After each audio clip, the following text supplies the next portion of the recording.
Welcome to the Salmon Runs YouTube. Enjoy the video. You start right away.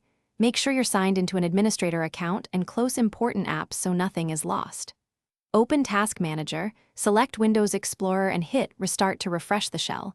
This often clears transient start menu faults. Once done, launch PowerShell as administrator. This is where you'll run targeted repairs. You're doing the quick, high-impact steps first to restore responsiveness before deeper fixes. Make sure to keep PowerShell elevated for the next commands. You'll run SFC now. Type SFC/scano in the elevated PowerShell or command prompt and let it repair corrupted system files. This fixes missing or broken components.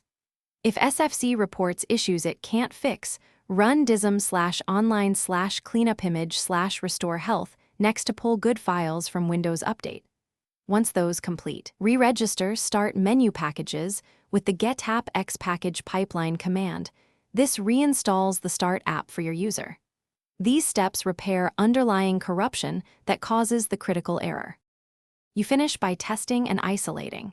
Create a new local administrator account and sign in to see if the Start menu works there. If yes, your user profile is corrupted.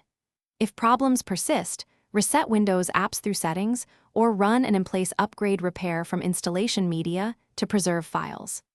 Make sure to check Event Viewer for error codes tied to Shell Experience Host or Start Menu Experience Host. That code tells you the exact failure and guides the final fix. If nothing changes, restore from a recent backup. Thanks for watching. Consider subscribing if we helped you.